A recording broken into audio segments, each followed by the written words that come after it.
To G3 media. ముందుగా headlines చూద్దాం.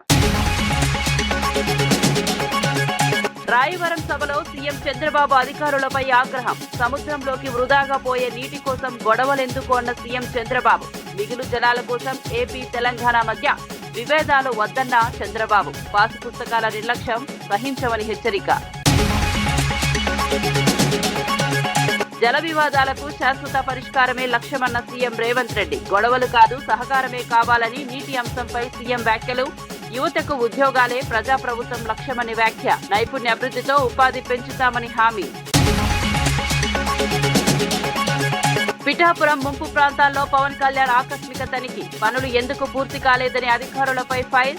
బాధితులు నిర్వర్తించకపోతే చర్యలు తీసుకుంటామని హెచ్చరిక. ముంపుకు శాశ్వత పరిష్కారం కావాలని అధికారులకు పవన్ ఆదేశం. నెల్లూరు సెంట్రల్ జైలును ఆకస్మికంగా తనిఖీ చేసిన అనిత. ఖైదీల పునరావాసానికి ప్రభుత్వం కట్టుబడి ఉందని వ్యాఖ్య. జైళ్లను మార్పు కేంద్రాలుగా తీర్చిదిద్దుతామన్న అనిత. ఖైదీల ఉపాధి చర్యలు అభినందనీయమని ప్రశంస.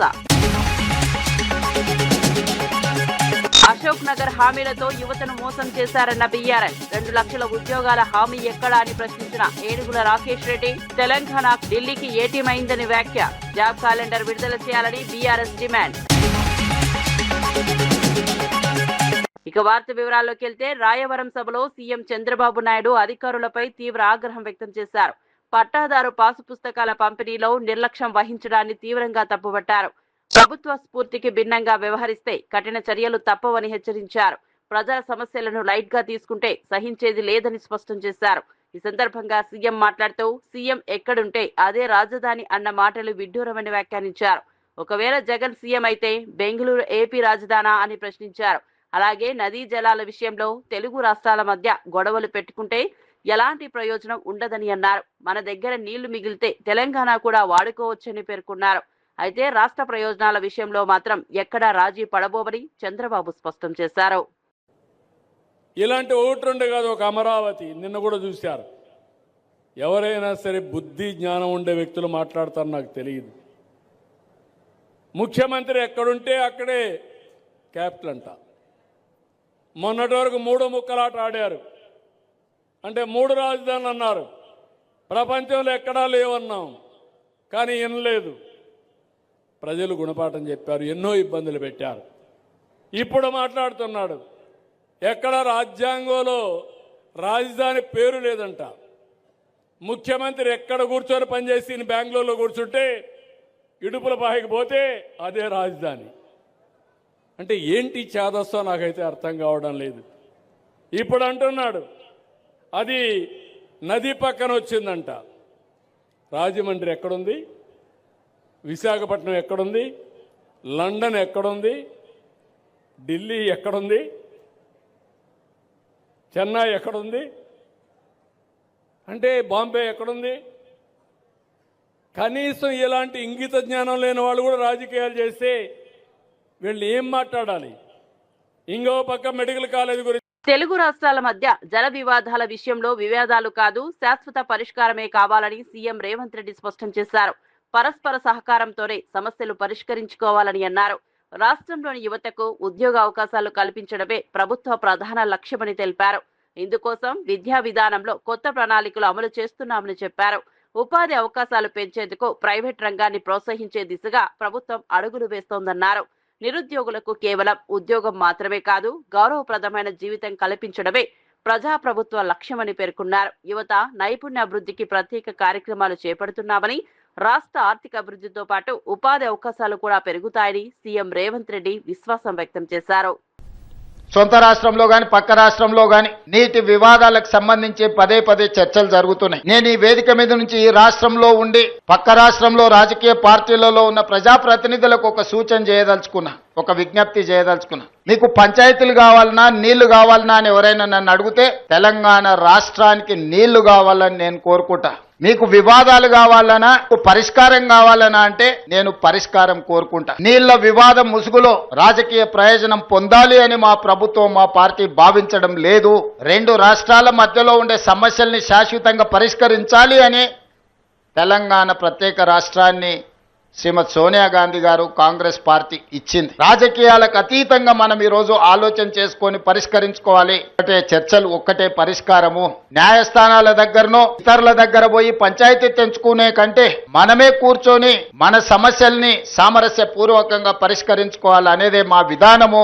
పక్క రాష్ట్ర ముఖ్యమంత్రి గారికి నేను విజ్ఞప్తి చేస్తున్నా, కృష్ణా నదిలో ఉన్న మా పాలమూరు రంగారెడ్డి ఎత్తిపోతలు కావచ్చు, మా కల్వకుర్తి లిఫ్ట్ ఇరిగేషన్ కావచ్చు, మా డిండి ప్రాజెక్టు కావచ్చు, మా ఎస్ఎల్బిసి భీమా నెట్టంపాడు ప్రాజెక్టులు కావచ్చు, ఉమ్మడి రాష్ట్రంలోనే మంజూరైన ప్రాజెక్టులు. వీటి అనుమతులకు మీరు అడ్డంకి పెట్టకండి. వీటి అనుమతులకు మాకు చౌటుప్పల్ సమీపంలో హైదరాబాద్ విజయవాడ జాతీయ రహదారిపై భారీగా ట్రాఫిక్ జామ్ ఏర్పడింది. ప్రభుత్వం రేపటి నుంచి పాఠశాలలకు సంక్రాంతి సెలవులు ప్రకటించడంతో ముందుగానే ప్రజలు సొంత గ్రామాలకు బయలుదేరారు. దీని కారణంగా వాహనాల రద్దీ ఒక్కసారిగా పెరిగింది. ముఖ్యంగా బస్సులు, కార్లు, ప్రైవేటు వాహనాలు పెద్ద సంఖ్యలో రహదారిపై చేరడంతో కిలోమీటర్ల మేర ట్రాఫిక్ నిలిచిపోయింది. పోలీసులు ట్రాఫిక్ ను క్రమబద్ధీకరించేందుకు చర్యలు చేపట్టినా రద్దీ కారణంగా వాహనదారులు తీవ్ర ఇబ్బందులు ఎదుర్కొన్నారు. పండుగ సెలవుల నేపథ్యంలో రహదారిపై మరింత రద్దీ ఏర్పడే అవకాశం ఉందని అధికారులు చెబుతున్నారు. ప్రయాణికులు ప్రత్యామ్నాయ మార్గాలు ఎంచుకోవాలని, ట్రాఫిక్ నిబంధనలు పాటించాలని పోలీసులు సూచించారు.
కాకినాడ జిల్లా పిఠాపురం పట్టణంలోని ఇందిరానగర్ ముంపు ప్రాంతాలను డిప్యూటీ సీఎం పవన్ కళ్యాణ్ స్వయంగా పరిశీలించారు. ఈ సందర్భంగా జిల్లా ఇన్ఛార్జ్ మంత్రి నారాయణ కూడా పాల్గొన్నారు. ముంపు ప్రాంతాల్లో నడుచుకుంటూ వెళ్లి పరిస్థితిని పరిశీలించిన పవన్ కళ్యాణ్ మున్సిపల్ అధికారులు మరియు స్థానిక నాయకులపై తీవ్ర ఆగ్రహం వ్యక్తం చేశారు. నిద్రిస్తున్న పనులు ఎందుకు పూర్తి కావడం లేదని ప్రశ్నించారు. ప్రజలకు కనీస సౌకర్యాలు అందించకపోతే పాలన ఎందుకు అని నిలదీశారు. జీతాలు తీసుకుంటూ బాధ్యతలు నిర్వర్తించకపోతే చర్యలు తప్పవని హెచ్చరించారు. ఇలాంటి ఘటనలు మళ్లీ పునరావృతం కాకుండా శాశ్వత పరిష్కారం చేపట్టాలని అధికారులకు స్పష్టమైన ఆదేశాలు జారీ చేశారు.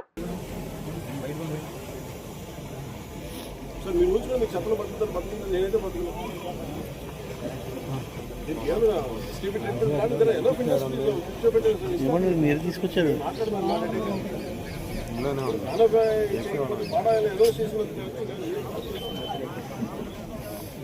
నాకు టైం ఏం చెప్పండి.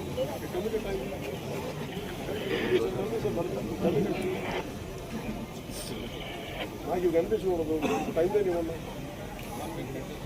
అలాగే ఇమీడియట్ టైం లేని ఒకటి ఇవ్వండి, నాకు కన్సల్ట్ టైం లేని ఇవ్వండి. నాకు మిగతా జలశక్తి డిపార్ట్మెంట్ కూర్చోండి, లేదంటే బండ్స్ మీద ఏమేమి ఉన్నాయి ఇష్యూస్ మొత్తం చెప్పండి.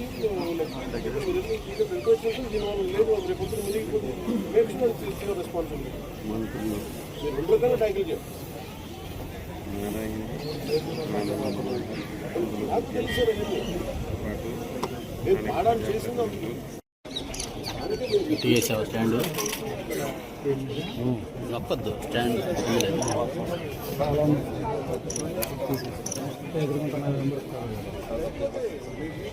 దాని గురించి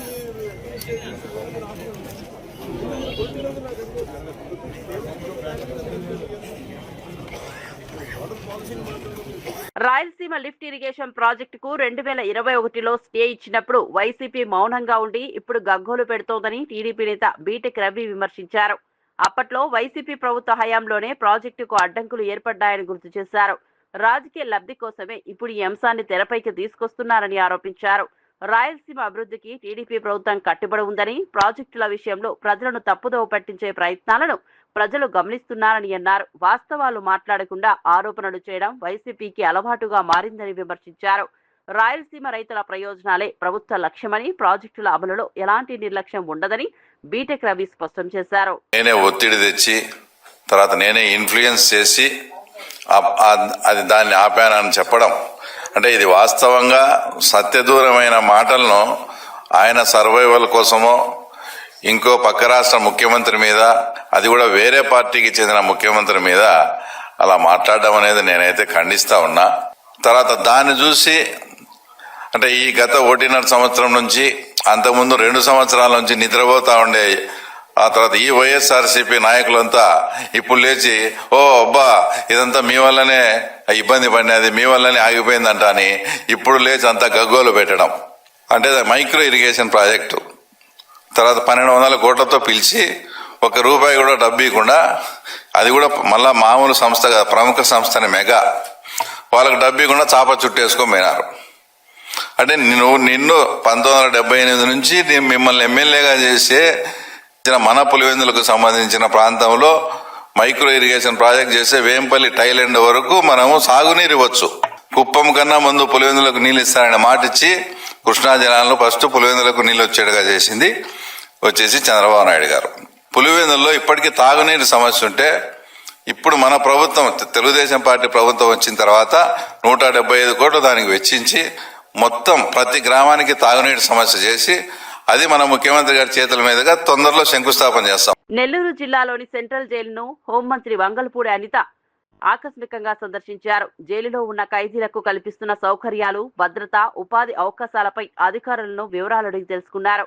ఖైదీలకు ఉపాధి కల్పిస్తూ నెలకు 10,000 రూపాయల వరకు ఆదాయం వచ్చేలా చర్యలు తీసుకుంటున్న జైలు యంత్రాంగాన్ని హోంమంత్రి అభినందించారు. ముఖ్యంగా ఖైదీల పునరావాసానికి తీసుకుంటున్న చర్యలు అభినందనీయమని పేర్కొన్నారు. ఈ సందర్భంగా నెల్లూరు జిల్లా ఎస్పీ అజిత్ వేజెండ్ల పనితీరును ప్రశంసించారు. ఖైదీల సంస్కరణే లక్ష్యంగా ప్రభుత్వం పనిచేస్తోందని, జైళ్లను కేవలం శిక్షా కేంద్రాలుగా కాకుండా మార్పు కేంద్రాలుగా తీర్చిదిద్దాలనే ఆలోచన ఉందని హోంమంత్రి అనిత స్పష్టం చేశారు. లిటరల్లీ చెప్పాలంటే ఒక మంచి వాతావరణంలో ఖైదీల తాలూకా దాన్ని ఏమంటారంటే వాళ్ళ పశ్చాత్తాపడి తిరిగి వాళ్ళ జీవన విధానం మార్చుకునేటట్టుగా మళ్ళీ తిరిగి వాళ్ళ శిక్ష ముగించుకొని బయటకు వెళ్ళిన తర్వాత కూడా వాళ్ళు తమ జీవన విధానాన్ని సక్రమంగా చేసే విధంగా అక్కడ జైలు అధికారులు, అదేవిధంగా మొత్తం భద్రతా సిబ్బంది అందరూ కూడా చాలా బాగా వర్క్ చేయడం అనేది నేను కూడా గమనించుకున్నా.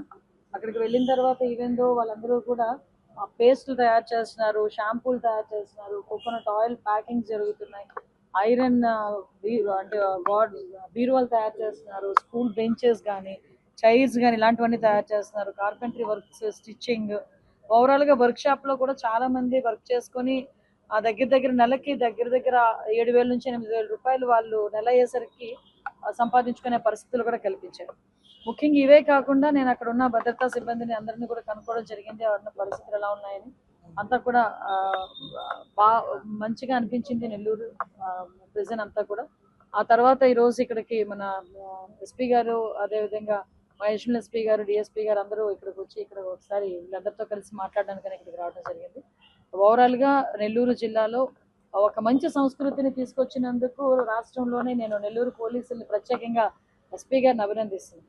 ఎందుకంటే ఈ రోజు వరకు రౌడీ షీటర్లు అన్న వాళ్ళు కానీ, పీడియాక్లో ఉన్న వాళ్ళు కానీ దర్జాగా బయటకి తిరిగి వాళ్ళు మళ్ళా తిరిగి రౌడీయిజం చేసే పరిస్థితి నుంచి, అలా రౌడీయిజం చేసే వాళ్ళు కానీ, రౌడీ షీటర్లు కానీ సొసైటీలో వాళ్ళకంటూ ఒక షై ఫీల్ అవ్వాలి అనే ఉద్దేశంతో రోడ్ల మీద నడిపించిన పరిస్థితి కూడా మనం అందరం కూడా చూసాం. ఈ సంస్కృతి మ్యాక్సిమం రాష్ట్రంలోని పోక్సో కేసెస్లో కానీ ఎక్కడ పడితే అక్కడ రప్పామని చెప్పి నరుకుతామని చెప్పి కత్తులు పట్టుకొని తిరిగే వాళ్ళ పరిస్థితులు కానీ, ఇవన్నీ కూడా లా అండ్ ఆర్డర్ విషయంలో ఎవరైనా తప్పు చేసినా లా అండ్ ఆర్డర్కి భంగం కలిగించేటట్టుగా ఉన్నా కూడా వాళ్ళందరినీ కూడా పబ్లిక్కి ఎక్స్పోజ్ చేసే విధంగా కంపల్సరీగా రోడ్ల మీద నడిపిస్తామని ఒక ఉదాహరణగా తీసుకున్నారు. ఆ విధంగా ఈరోజు ప్రతి చోట కూడా ప్రతి ఒక్కరు కూడా హ్యాపీగా ఉన్నారు, ఎక్కడ కూడా ఎటువంటి ఇబ్బంది లేకుండా ముందుకు. నిమిషం అండి ప్లీజ్. పెట్రోల్ బంకుల్లో మాక్సిమం ఖైదీల చేతే నడవబడుతుందండి పెట్రోల్ బంక్. పోలీస్ డిపార్ట్మెంట్ వాళ్ళకి ఎస్కార్ట్గా వెళ్ళాలి, ఒకరు ఇద్దరు ఉంటారు తప్పించి జైలు సిబ్బంది.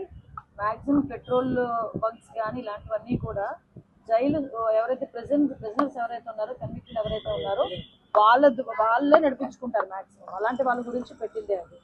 నెల్లూరు సెంట్రల్ జైల్లో రిమాండ్ ఖైదీగా ఉన్న మాజీ ఎమ్మెల్యే పిన్నెల్లి రామకృష్ణారెడ్డిను మాజీ మంత్రి కాకాని నర్సారావుపేట మాజీ ఎమ్మెల్యే గోపిరెడ్డి శ్రీనివాసరెడ్డి కలిసి పరామర్శించారు.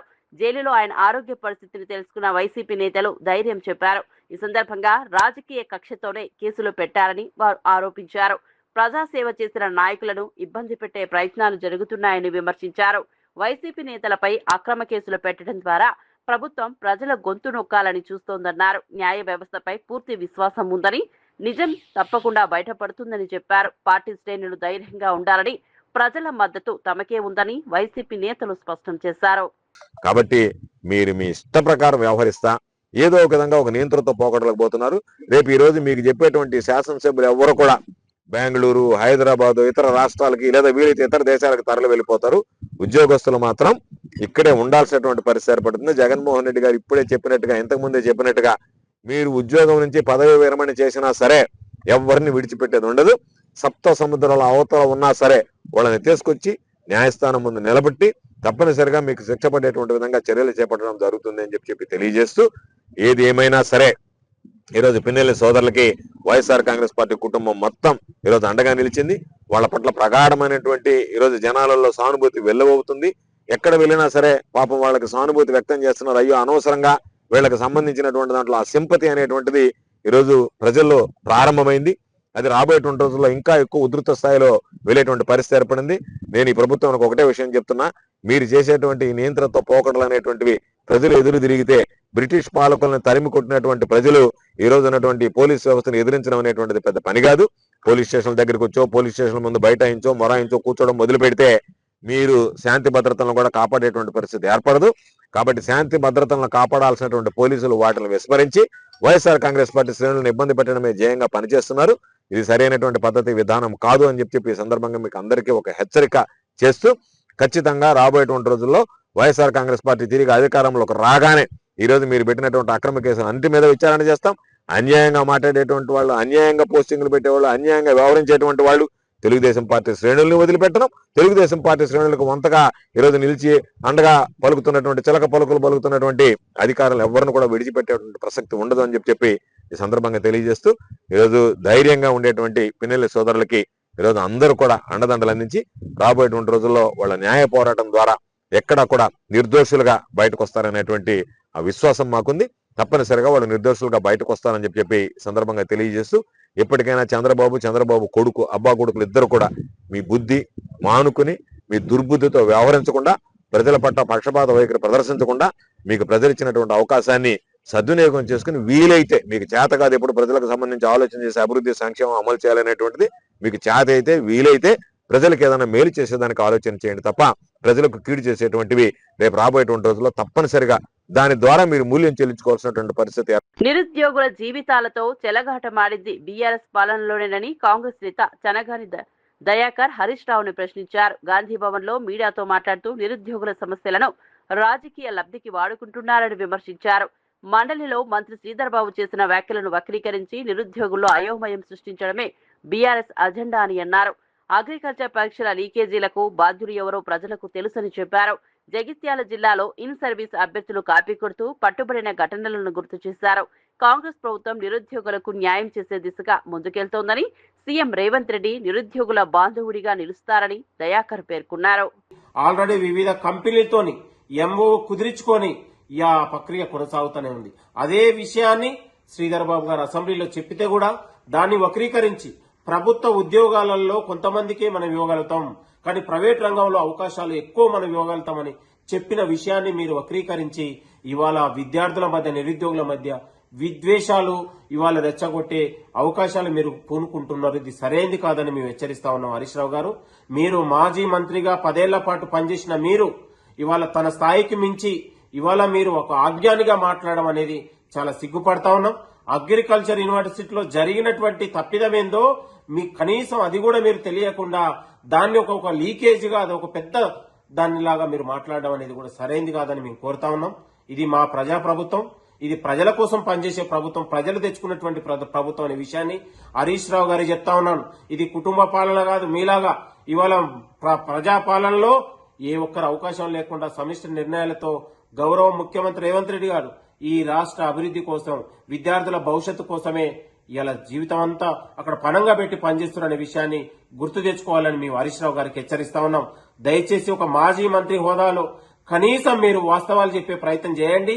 పొద్దున లేస్తే అబద్దాలతో, విష ప్రచారాలతో తెలంగాణ ప్రజల్ని గందరగోళపరచకండి మరొకసారి హరీష్ రావు గారికి విజ్ఞప్తి చేస్తా ఉన్నాను. నమస్తే, థ్యాంక్ యూ. మీ Chennagani Dayakar, Congress party general secretary. ప్రజల ఆస్తిని పంచుతామని నారా లోకేష్ చెప్పడం అధికార మదమని మాజీ మంత్రి పేర్ని నాని మండిపడ్డారు. 50 కోట్ల విలువైన ఆస్తులను అనా పైసలకు పంచుతామనడం ప్రజాస్వామ్యానికి అవమానకరమన్నారు. అంత ఉదారత ఉంటే సొంత హెరిటేజ్ ఆస్తులను పంచాలని సూచించారు. రాయవరం సభలో సీఎం చంద్రబాబు చేసిన వ్యాఖ్యలపై పేర్ని నాని వ్యంగ్యాస్త్రాలు సంధించారు. పాస్బుక్ల పంపిణీ పేరిట హెలికాప్టర్లో వెళ్లి చివరకు రైతులకు పాస్బుక్లు ఇవ్వలేకపోయారని విమర్శించారు. జగన్ పేరును తిట్టడం తప్ప కూటమి నేతలకు పని లేదని ఆరోపించారు. ప్రజలు ఈ అబద్ధాలను నమ్మే పరిస్థితిలో లేరని స్పష్టం చేశారు. పెద్ద జగన్ దోష అంటే ఏంటి దోష? ఫోటో వేసుకుంటే దోష, ఏం దోష అన్న? ఇది మొత్తం గవర్నమెంట్ రికార్డ్ అని ఉంది. పోలవరం దగ్గరికి వెళ్ళి పోలవరం పూర్తవకుండా పునాదుల్లో ఉంటే జైము జైము చంద్రన్న అంటే తప్పులేదు. వెళ్ళి బస్సులు వేసుకెళ్ళి చూపిస్తాకి 450 కోట్లు ఖర్చు పెడితే తప్పులేదు. అవ్వని పోలవరానికి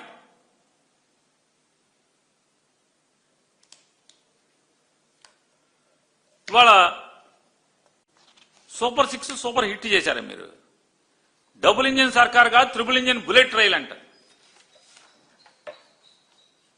సినిమా డైలాగులు తప్పితే పవన్ కళ్యాణ్ గారితో తిరిగి 6 నెలలు సావాసం చేస్తే వాళ్ళు లీళ్ళు అవుతారంట. సినిమా డైలాగులు చంద్రబాబు నోటెంబడి సినిమా సుత్తి కబుర్లు పోయి సినిమా కబుర్లు వస్తున్నాయి. ఇదివరకు సుత్తి డైలాగులు ఉండే, ఇప్పుడు సినిమా డైలాగులు. ఏంటి ట్రిపుల్ ఇంజిన్ సర్కార్? ఎవరు ట్రిపుల్? ఎవరు ఏంటి ట్రిపుల్? ఏంటి ఈ రాష్ట్రానికి ఈ ట్రిపుల్ ఇంజిన్ బుల్లెట్ రైల్ వల్ల ఏంటి ఉపయోగం? దమ్ముడి ఉపయోగం ఉందా అని అడుగుతున్నాను. డబుల్ కాదు, డబుల్ ఇంజిన్ అయితే లేదు, ట్రిపుల్ ఇంజిన్ అయినా లేదు కదా.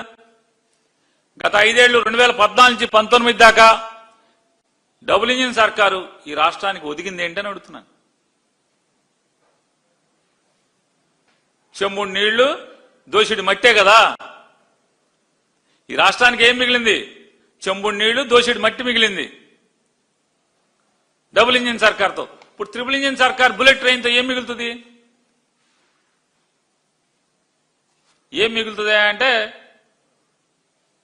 2 ఏళ్లకు 3 లక్షలు, 2 ఏళ్ళు ఇంకా నిండలా. మీ అబ్బాయి 18 నెలలు అని చెప్తున్నట్టున్నాడు నిన్న గొప్పగా. 18 months కంప్లీటెడ్ అని ఇంగ్లీష్లో చెప్తున్నాడు కదా. 18 months కి 3 lakh crores అప్పు తెచ్చారు మీరు. 18 నెలలకి 3 లక్షల కోట్లు అప్పు తెచ్చే పరిస్థితి. నేను చంద్రబాబు నాయుడు గారిని, మీరు ముగ్గురు కలిసి, మీ బుల్లెట్ ట్రైన్ అంతా కలిసి ముగ్గురు, నేను అనుకోవటం రామారామి, ఇది జనవరి, ఫిబ్రవరి, మార్చి, ఏప్రిల్, మే, రేపు వేసవికాలానికి మీరు ముగ్గురు ట్రిపుల్ ఇంజిన్ కలిసి మొత్తం అంతా ట్రిపుల్ ఇంజిన్ బుల్లెట్ ట్రైన్ పెద్ద కేక్ కట్ చేసుకోవచ్చు. జగన్మోహన్ రెడ్డి గారు 3,32,000 కోట్లు, ఎంత 31,000 కోట్లు చేశాడు. మేము అసలు జగన్ 5 ఏళ్లలో చేశాడు.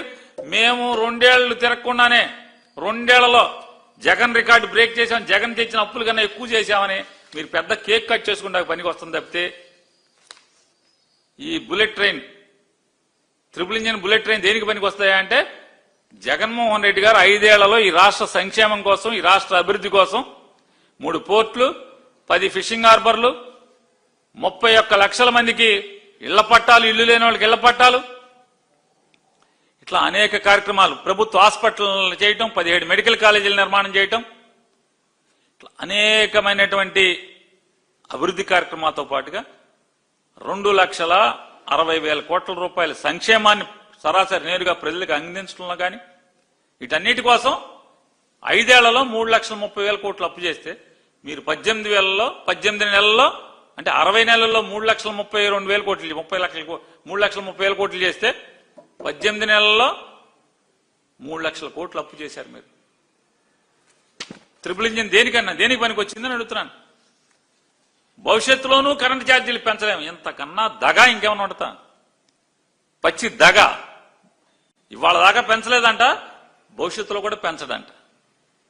అసలు ఏం చేయాలి చంద్రబాబు నాయుడు గారు? మిమ్మల్ని బరి తెగించి ఇంత అబద్ధాలు ఆడుతుంటే సిగ్గుపడే పని లేదు. హైదరాబాద్ టోడీ చౌకీ ప్రాంతంలో డ్రగ్స్ ముఠాను టాస్క్ ఫోర్స్ పోలీసులు గుట్టుగా పట్టుకున్నారు.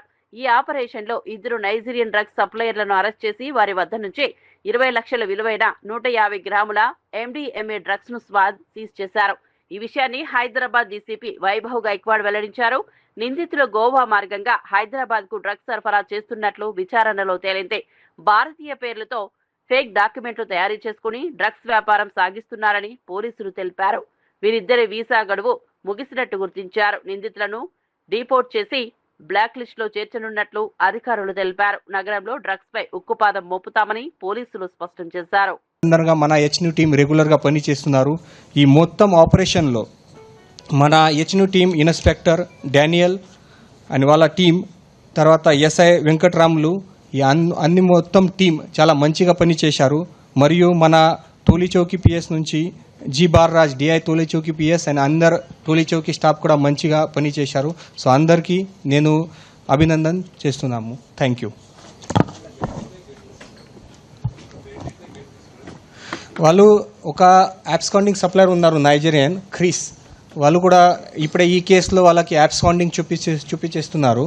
వాళ్ళు కూడా నైజీరియన్ నుంచి ఉన్నారు. అక్కడ నుంచి పర్చేజ్ చేసి తక్కువ ప్రైస్లో ఇక్కడ సేల్ చేస్తున్నారు.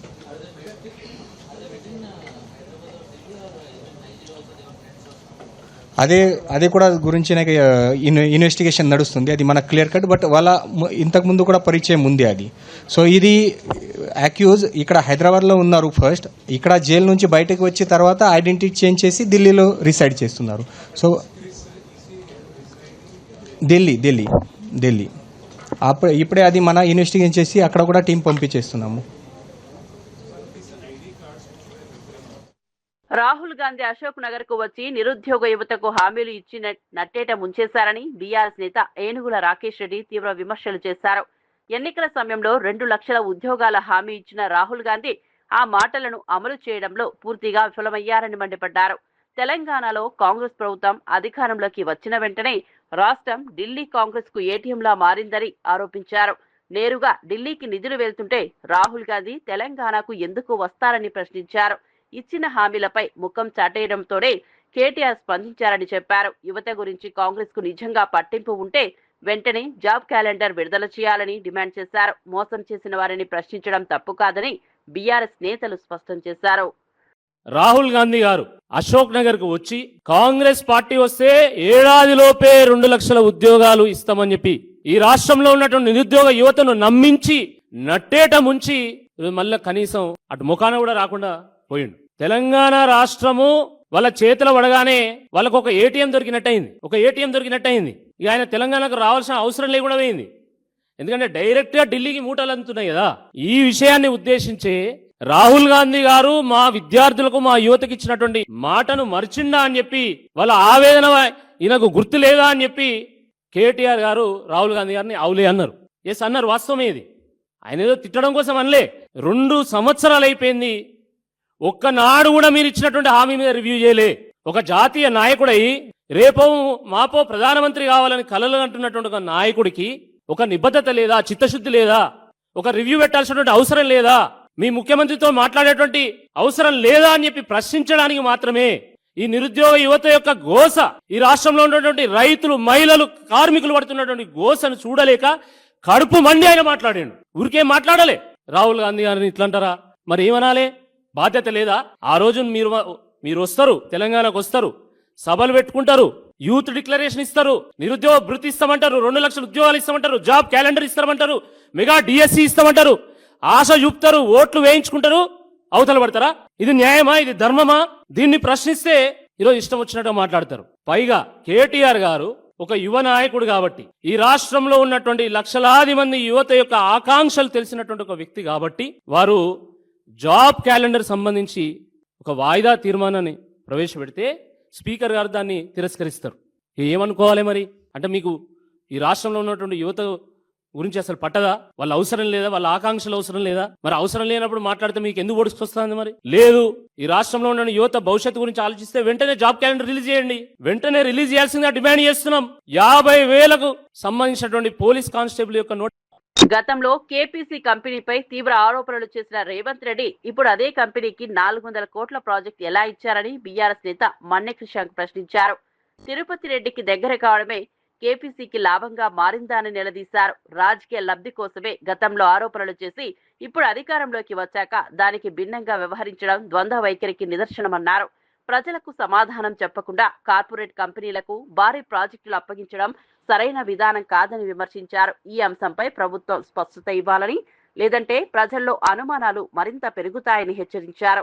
పారదర్శక పాలన అంటూ అధికారంలోకి వచ్చిన కాంగ్రెస్ ప్రభుత్వం ఇప్పుడు అదే మాటలను తొంగలో తొక్కుతోందని బీఆర్ఎస్ ఆరోపించింది. సన్నిహితులైతే తిరుపతి రెడ్డి గారితో ఇంత సాన్నిహిత్యంగా ఉన్నారేంటిది?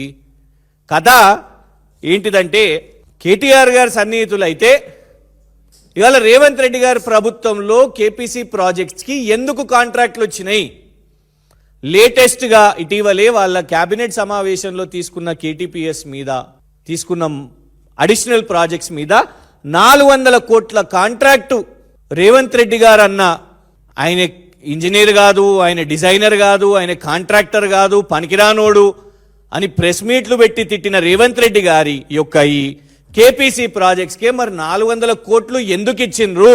మరి ఇప్పుడు రేవంత్ రెడ్డి గారిని కూడా నీచుడా నికృష్టుడా అని తిట్టమంటారా?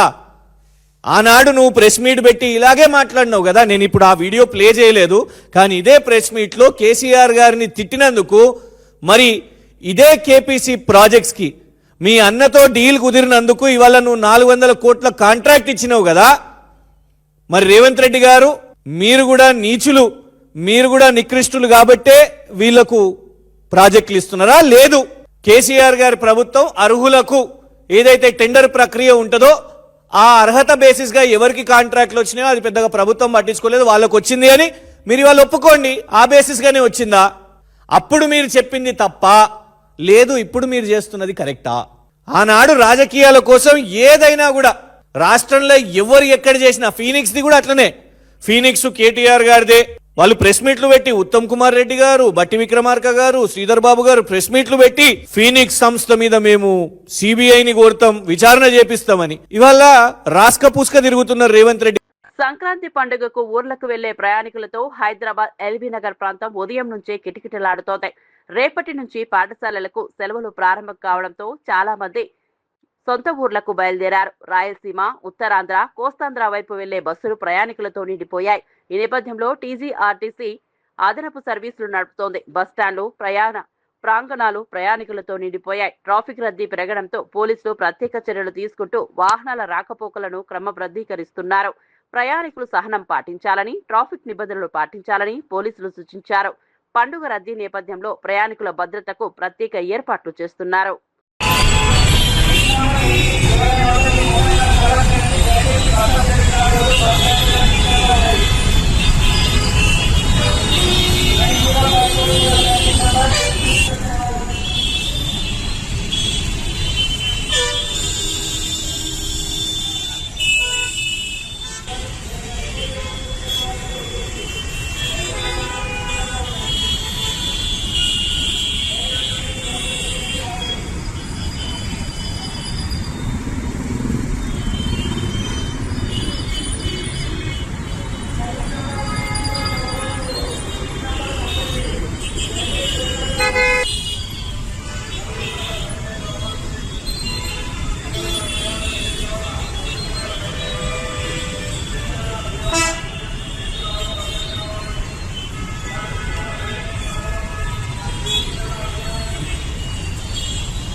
పటాన్చెరు పోలీస్ స్టేషన్ పరిధిలో జరిగిన ఆలయ చోరీ కేసును పోలీసులు విజయవంతంగా ఛేదించారు. పోచారం గ్రామ శివారులోని తాళ్లమల్లన్న దేవాలయంలో తాళాలు పగలగొట్టి వెండి ఆభరణాలు ఎత్తుకెళ్లిన నిందితుడిని పోలీసులు అరెస్ట్ చేశారు. గొల్లబస్తీకి చెందిన దండు రవి అనే పాత నేరస్తుడే ఈ చోరీకి పాల్పడ్డారని గుర్తించారు. నిందితుడి వద్ద నుంచి 6 కిలోల వెండి ఆభరణాలతో పాటు స్కూటీని పోలీసులు స్వాధీనం చేసుకున్నారు. ఆలయాల భద్రతపై ప్రత్యేక దృష్టి పెట్టామని పోలీసులు తెలిపారు. పాత నేరస్తుల కదలికలపై నిఘా పెంచామని, ఇలాంటి ఘటనలు పునరావృతం కాకుండా కఠిన చర్యలు తీసుకుంటామని స్పష్టం చేశారు. కేసు దర్యాప్తు కొనసాగుతోందని అధికారులు వెల్లడించారు.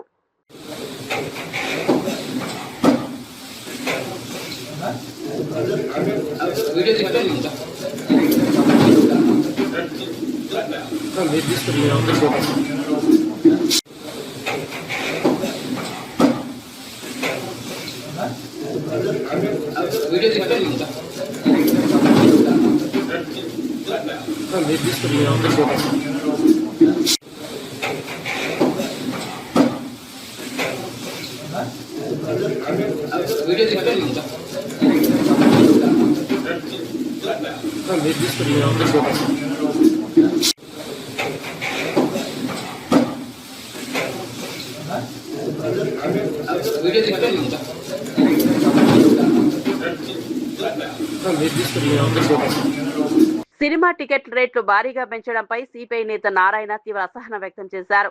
పైరసీ చేశారని, ఐబొమ్మ రవిని జైల్లో పెట్టారని, కానీ ఇప్పుడు కొత్త సినిమాలకు టికెట్ రేట్లు 1000 రూపాయల వరకు పెంచడం దోపిడీ కాదా అని ప్రశ్నించారు. సినిమా చూడాలంటే టికెట్ తో పాటు తిండి పానీయాలకు మరో 1000 ఖర్చవుతుందని విమర్శించారు. ఇలా ప్రజలను దోచుకునే వ్యవస్థకు మద్దతిస్తే పైరసీ లాంటి సమస్యలు ఆగవని అన్నారు. ఇప్పటికైనా ప్రజలు ఆలోచించి సినిమాల జోలికి వెళ్లరాదని సూచించారు. సామాన్య ప్రేక్షకులపై భారం మోపే విధానాలను ప్రభుత్వం నియంత్రించాలని డిమాండ్ చేశారు. ఒకవైపు ఐబొమ్మ రవిని జైల్లో పెట్టారు, బెయిల్ కూడా ఇవ్వలేదు. బెయిల్ నిరాకరించే అవకాశం లేకపోయినా కావాలని పెట్టారు, ఏడిపిస్తున్నారు. ఎందుకంటే ఆయన పైరసీ చేశాడని. ఇప్పుడు ఏం చేస్తారు మీరు కొత్తగా సినిమాలు వస్తుంటే మళ్ళీ 1000 రూపాయలు టికెట్కి పెంచేశారు. వాళ్ళు 1000 కోట్ల రూపాయలు ఖర్చు పెట్టి విలాసవంతం సినిమాలు చేస్తుంటే వాళ్ళు ఏదో లాస్ అయిపోయినట్టుగా మళ్ళా సామాన్య ప్రజానికి 1000 రూపాయలు టికెట్ పెట్టడం అంటే 1000 రూపాయలు టికెట్ పెట్టుకుంటారు, ఆడ ఇంకో 1000 రూపాయలు ఖర్చు అవుతుంది. వాళ్ళు నీళ్లు తాగినా, కూల్ డ్రింక్ తాగినా, టీ తాగినా, కాఫీ తాగినా, కార్న్ ఫ్రైస్ తిన్నా కూడా అయిపోతా ఉంది. ఇట్లా దోపిడీ చేసేటువంటి మీరు సపోర్ట్ చేస్తుంటే 5,000 పుడతానే ఉంటారు. ఇంకా ఈ సినిమా ఇండస్ట్రీ మీరు సపోర్ట్ చేస్తారు, సినిమా థియేటర్స్ అట్లా సపోర్ట్ చేస్తారు, ఐబొమ్మల వాళ్ళు పుడుతూనే ఉంటారు. మీరు ఆపలేరు. ఇప్పటికైనా మీరు బుద్ధి తెచ్చుకొని ఆ సినిమా జోలికి మీరు పోబాకండి. వాళ్ళకి ఎక్కువ రాయితీలు ఇవ్వాల్సిన పని లేదు. అందులో టికెట్ రేట్స్ పెంచాల్సిన అవసరం లేదని చెప్పి నేను డిమాండ్ చేస్తా ఉన్నా. బులెటిన్ ముగించే ముందు హెడ్లైన్స్ మరోసారి చూద్దాం. రాయవరం సభలో సీఎం చంద్రబాబు అధికారులపై ఆగ్రహం. సముద్రంలోకి వృధాగా పోయే నీటి కోసం గొడవలెందుకు అన్న సీఎం చంద్రబాబు. మిగులు జలాల కోసం ఏపీ తెలంగాణ మధ్య విభేదాలు వద్దన్న చంద్రబాబు. పాసు పుస్తకాల నిర్లక్ష్యం సహించవని హెచ్చరిక. జల వివాదాలకు శాశ్వత పరిష్కారమే లక్ష్యమన్న సీఎం రేవంత్ రెడ్డి. గొడవలు కాదు సహకారమే కావాలని నీటి అంశంపై సీఎం వ్యాఖ్యలు. యువతకు ఉద్యోగాలే ప్రజాప్రభుత్వం లక్ష్యమని వ్యాఖ్య. నైపుణ్య అభివృద్ధితో ఉపాధి పెంచుతామని హామీ. పిఠాపురం ముంపు ప్రాంతాల్లో పవన్ కళ్యాణ్ ఆకస్మిక తనిఖీ. పనులు ఎందుకు పూర్తి కాలేదని అధికారులపై ఫైర్. బాధితులు నిర్వర్తించకపోతే చర్యలు తీసుకుంటామని హెచ్చరిక. ముంపుకు శాశ్వత పరిష్కారం కావాలని అధికారులకు పవన్ ఆదేశం. నెల్లూరు సెంట్రల్ జైలును ఆకస్మికంగా తనిఖీ చేసిన అనిత. ఖైదీల పునరావాసానికి ప్రభుత్వం కట్టుబడి ఉందని వ్యాఖ్య. జైళ్లను మార్పు కేంద్రాలుగా తీర్చిదిద్దుతామన్న అనిత. ఖైదీల ఉపాధి చర్యలు అభినందనీయమని ప్రశంస. అశోక్ నగర్ హామీలతో యువతను మోసం చేశారన్న బీఆర్ఎస్. 2 లక్షల ఉద్యోగాల హామీ ఎక్కడా అని ప్రశ్నించిన ఏనుగుల రాకేష్ రెడ్డి. తెలంగాణ ఢిల్లీకి ఏటీమైందని వ్యాఖ్య. జాబ్ క్యాలెండర్ విడుదల చేయాలని బీఆర్ఎస్ డిమాండ్. మరిన్ని అప్డేట్స్ కోసం చూస్తూనే ఉండండి G3 మీడియా.